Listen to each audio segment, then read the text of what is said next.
Hello, this is the RPG Pundit, and this is a hell of a week for YouTube to have decided to ban profanity in its video openings.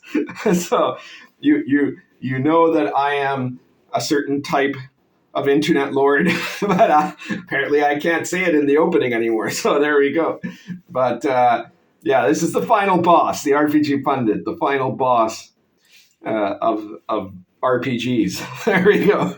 We'll work on that. Let's not worry about that. But seriously, if there was one video where I would like to be doing a little bit of swearing, it would be this one. And I'm talking about the new Wizards of the Coast OGL. OGL. It's not really an OGL. It's closer to a, what is it, GSL 1.1. So there had been an announcement just before the end of the year that 1D&D was going to come along with an update to the OGL, which they made sound like a normal thing, like there was a big evolution over the history of the OGL. There never was. In 2003, the OGL 1.0 came out, and I believe in less than a year later, the OGL 1.0A came out, and that was in 2003 or 2004. And from then until 2023, so 20 uninterrupted years almost, there was no change to the OGL. There was a lot of discussion about what it was going to mean, who it was going to affect, and all of that. And now, as of yesterday, a new leaked document has come out. That's a fairly large document. It's been analyzed by a lot of people, of something internal to Wizards, where they reveal a lot more information, and it's pretty bad, right? First of all, they do confirm, because I had some people saying, well, I think that actually they're not going to have an OGL at all for 1D&D, that the OGL is going to be for, to take control of 5e products or something like that, and that's not going to happen. Well, apparently that's not true. The OGL is definitely being made specifically for the purpose of controlling third-party products for 1D&D. And it's going to be showing up a lot of that in the context of the virtual tabletop, but also they've massively expanded the size of the document. It went from being 90 words to being 900 words, right? And they're, or was it 900 to 9,000? I forget. But anyways, it was from 1 page to 10 pages. Yeah, that's what I mean to say. Anyway, the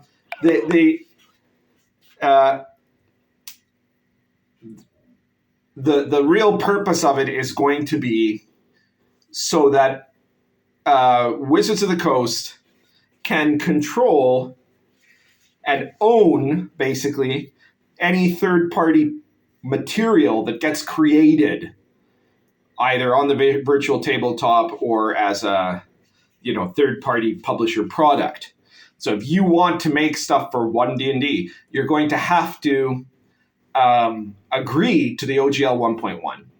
And if you do that, you're locked in where they can then publish anything that you make, right? Anything that you've made in the virtual tabletop, anything that you made in, for sale as a PDF or a print book, the DMs Guild, if they're still going to have that. I don't know if they're going to shut down the DMs Guild or not, but then Wizards can just take everything you wrote, cut and paste, put it in their book, and they don't have to pay you a cent, right? So they can basically appropriate your content, and you have no protection from that. But it goes beyond the stuff that they're pushing, because first of all, what the big thing that's got everybody in the OSR talking is that they are now claiming that the OGL 1.0 is no longer an authorized license. They're claiming that it doesn't exist anymore, right? Now, some people I've seen reacting on social media to that news, saying, "Well, that's it," because they're going to be able to everybody's, they'll shut down everyone. The OSR is finished or something like that. They'll be able to go to any product that has the OGL 1.0 and demand that it be taken down. But even in the leaked document itself, it's very clear that's not what it says. So first, let's prevent the panic here. They acknowledge in the questions and answers part of the leaked document that so what it means is that they no longer authorize the OGL 1.0 as an authorized open gaming license for D&D, right? And what that means is that theoretically, according to them, because this is not at all legally clear that it's something they can do, from that point on, no one can make a product and claim that product from like 2023 or whatever onwards, from the moment that they make due notice onwards, no one will be able to write a book and put the OGL 1.0 in it and claim that they're protected under the OGL. Okay, the 1.0. They must either use 1.1 or nothing, right? Because that's the only authorized version that Wizards claims will now exist. That does not mean that Wizards has the right. Even Wizards acknowledges it doesn't have the right to force you to stop publishing stuff that you used under the OGL 1.0 up to and before that time. Right, so products that have the OGL 1.0 in them, like OSR products that might have used it, they are not affected by this, right? But what it does mean, or what they're trying to claim it means, is that from this point on in the and into the future, if you try to make a third-party product, be it 5th edition or 3rd edition, or OSR stuff, and you try to use the OGL 1.0, they claim that is not legitimate anymore. And it breaks down to like this clause. The original OGL had this clause that made it clear that the OGL essentially can't be revoked. And what they're doing is playing a legalistic tongue twister with the way that section of the OGL is described, to try to claim that what it actually means is, yes, they can revoke it, because they can. It all falls under the term authorized, right? So they claim they can somehow remove authorization from previous versions, right? And I mean, Ryan Dancy, who wrote the OGL, is online now saying that's not the case, right? That's not what it's meant to mean. That wasn't the intention. And the thing is that there's 20 years of background to this, right?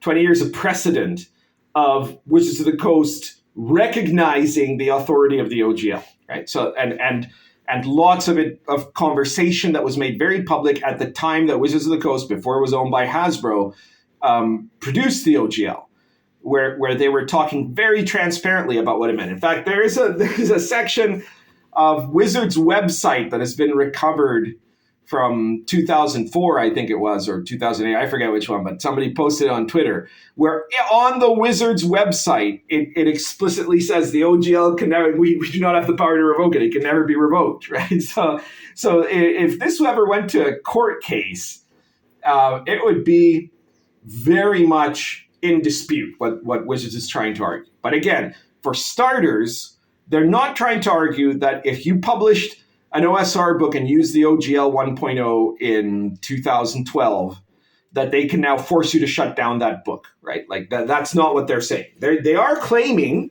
probably wrongly, that from 2023 onwards, you cannot publish a product with the OGL 1.0. And my question to OSR publishers is, why should you care? So here's the thing, right? The OGL is only really important if you're using the system reference documents of Wizards of the Coast. If you're not, if you're making a new RPG, no matter what mechanics it has, but you're not copying or pasting anything from a system reference document, or referring to that system reference document, and obviously you're not using any trademark material, then you don't need an OGL. It has been long established case law that game rules cannot be copyrighted. Nobody can copyright roll 1d20 and add a bonus, right? That is unprotectable according to civil law. So if you make a product that has no SRD content, right, where you did not copy anything from the SRD, you sit down, you write an RPG, it can have 6 stats, it can have armor class and saving throws and all of that, but you're doing it writing from your own head and not from any other source, then you have no need to use the OGL, right? So I've got here Sword and Caravan and Invisible College, both of which are OSR books that I've put out, neither of which have an OGL. Now, some of my books do have the OGL in the back cover because, of course, as you know, I am not a publisher. I'm just a writer. And so when my publishers put out my books, sometimes they don't even ask, right? Or sometimes they do ask me, do you want the OGL in there or not, right? And usually I say, well, it's up to you. If you feel like you want to put it in, go ahead, right? I've never ever said, yes, you must have it in there because, that's necessary. No, it's not necessary. None of my OSR products require an OGL because they're not making they're not tapping into a system reference document, and they're not there's nothing in there that is proprietary material of Wizards of the Coast and never has been. It is a completely separate game that has rules that are not copyrightable and that might be similar to rules that were used or are used by other companies, but that's not a legal case, right? So first thing I would say, if you're an OSR person, just don't use the OGL. Or, if you really want to, I bet a bunch of OSR people could probably get together and make their own OGL, and use that, right? Because one of the nice things about the OSR is that we always share each other's material. We can probably do that anyways. But, if we had some kind of formalized OGL product, then that would allow us to be able to feel completely confident in being able to borrow each other's stuff.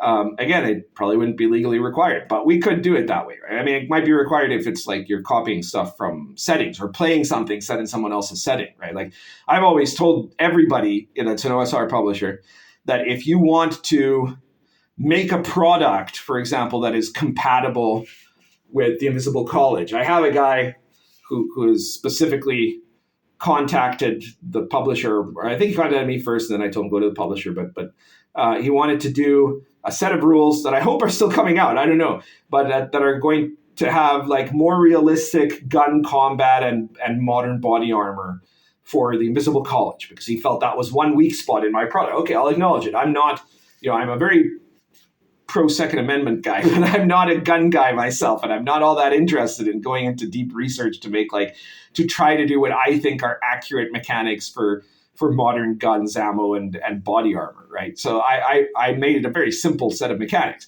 He wanted something more sophisticated because it could also be useful for there's in the Invisible College, there's a lot of cases where you might be playing or fighting against secret government agents or special forces. So he wanted that in there.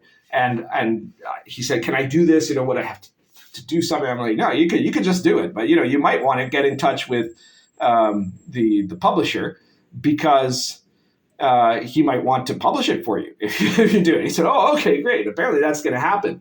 So, and anyone who wants to make an adventure that's ostensibly for Lion and Dragon or set in Dark Albion or set in the medieval authentic world of Sword and Caravan, would be welcome to do so. If you want me to endorse it, I'd have to see what it's like. I'd have to see if I approve or not. But I'm never going to try to go after someone who does a product that is based on one of my games or in one of my settings, unless they're doing something absolutely egregious as an attempt to defame the product or something. But assuming that it's not that, then I'm very happy to have people using my stuff and writing material for my game. Anyways, The other thing about this new OGL is that the OGL 1.1, getting back to that, is that essentially it means if you're making above a certain amount of money, Wizards of the Coast gets 25% of your income. It also has a section that says that at any time, Wizards of the Coast can completely block you from access to OGL 1.1 if you express unpopular political views, right? Not unpopular, rather popular political views that do not match the hard left-wing views of 2023 Seattleites, right? So if you're engaging in behavior that they want to claim, and they have no condition under which they define what a claim would be, bigotry or something like that, right? If they call you a bigot, they can instantly remove your right to publish your own books, but retain the right to publish everything you had in those books and pay you nothing, right? So that's what they're doing at this point. That's what Wizards want to do. And who does this really screw? It doesn't really screw OSR people in any. I mean, like, there are lots of people worried on Twitter saying, "Oh, they're going to come after the OSR." Okay, well, I don't think they are, because the OSR is fairly small potatoes, right? They're not. I don't think this is their target. But if they did, then what would have to happen is somebody would have to do a big crowdfunder for legal support and get it thrown out of court, and then that would set a precedent, and then Hasbro would be screwed. You just have to have one person that has to have the will to fight the case, and not to settle, not to give in any fucking way. And if you have that person, then it will shatter everything that Wizards is trying to do. So, just make sure that Wizards knows that the OSR is full of people who could be willing to be that person, and full of other people who would support that person. And then you're fine. But again, I don't think that Wizards is even thinking very much about the OSR here. What they're worried about is 5th edition. What they want to have is a situation where 5e producers cannot just keep making 5e product. They don't want another Pathfinder scenario. So what they want is to create a situation where all these third-party 5th edition publishers, all the people who are on the DMs Guild, are either going to have to switch to 1.1, where then Wizards will have control over over these makers' intellectual property. They'll be able to ban anyone they want to ban. They'll be able to take anything that you wrote, and they'll be able to charge you a 25% royalty if you're actually making serious money off of your books, or you're not allowed to publish, because the 5th edition material is is something that it will be very difficult to make compatible stuff. It's not impossible, but it's because it's based on that system reference document that they have. It'll be very hard to argue that your product is not taking from that, right? And so if they claim 1.0 is no longer valid, so it's not protecting you, and if your book is compatible with 5e, then they could go after you, right? They might even be trying to go after. Some people said they're going after Paizo. Going after Paizo at this point is like going after a guy that's got 5 bullets in him, right? Like, Paizo's done already. What they're going after, what they're trying to preemptively prevent, is another Paizo, is some other publisher, which probably would not be Paizo at this point, because Paizo is really messed up, right? they've screwed up their own product. But some other publisher going and publishing an alternative 5e that people would then flock to and abandon 1D&D. What they want to try to do is capture all of the 5e creators and all the 5e customers and force 1D&D on them. And I think that's their real goal, and that's who they're going after. I don't know if it'll work or not. Frankly, I based on the reaction that I've seen on social media, where it transcends everything. It transcends political lines, right? You've got the hardest of Antifa wokeists and, the most far right, Genghis Khan type Bro SR people or whatever. Well, actually not. The Bro SR are still dicks, but everybody else, because they're just saying, oh, it was just play in first edition. But everybody else is on either side is like making posts about how opposed they are to all of this, right? And usually with language a lot more severe than that. But apparently in the new regime of YouTube 2023, I gotta tell you, 2023 is going off to a troublesome start. These are some worrisome signs. There are dark portents in the skies, my friends, because between YouTube and Wizards, this has been a rough week, let's say. But anyway, everybody's against it. Everybody. There are people calling to boycott the D&D movie, right? There's people saying they're going to pull out of, what is it, the D&D Beyond or whatever it is. I think there's a new hashtag, Open D&D, right? So there's a good chance Wizards might still fold and change this, because they might realize, if they're smart, they're going to realize that this is death, right? This is not the right way to go. Every time that the owner of Dungeons and Dragons has been litigious and restrictive about their IP, it's been harmful to them. It's hurt them. It's never worked out for them to do that as a strategy.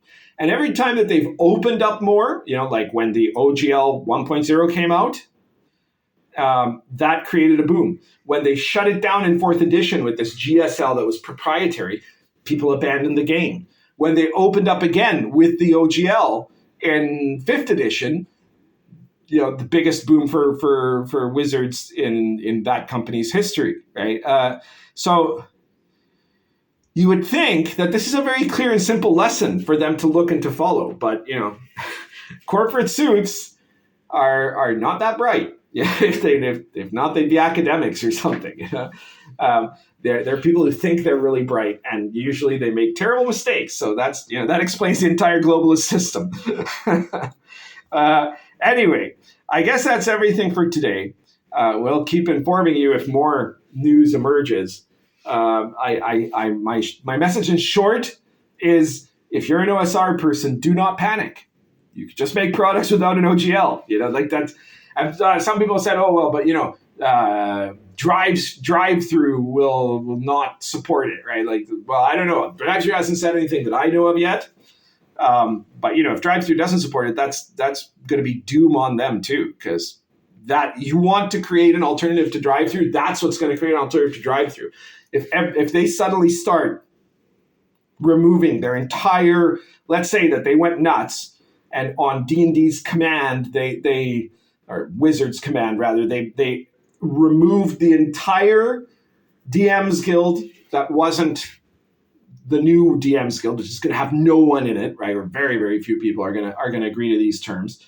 And the entire OSR section too, let's say, right? And that would be a huge hit that they would take, right? Because there's so many people publishing under those two sections. So let's say they got rid of them both completely under menace by Hasbro.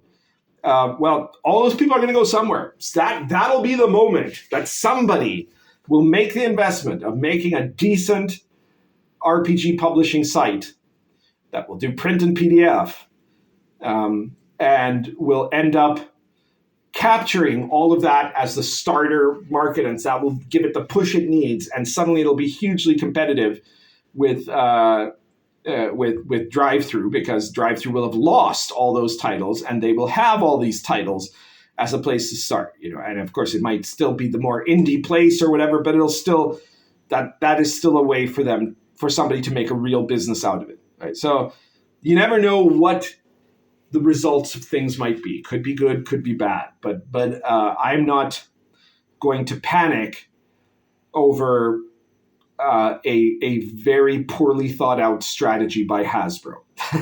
That's it for me. So if you like this video, please share it anywhere you think people are going to like it, or where they might get pissed off by it. I can only imagine that basically, I think only Hasbro people are likely to get pissed off by it, but you never know. Maybe there's some people there that are like, oh no, you're not panicking enough, pundit. And hit like, subscribe if you haven't subscribed. And most importantly, keep supporting the people that create OSR products, especially me. So check out The Invisible College and Sword and Caravan, which are not under any OGL. And check out all my other products too, including some of the ones that, because of the publishers, are.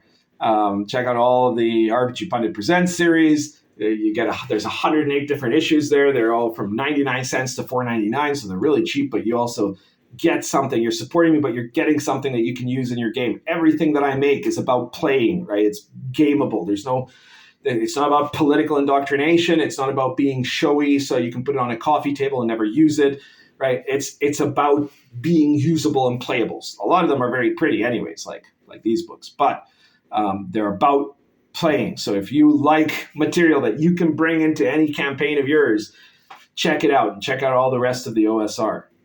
And that's it. So currently smoking Lorenzetti Solitario Egg plus Cornell and Deal's Old Joe Krantz.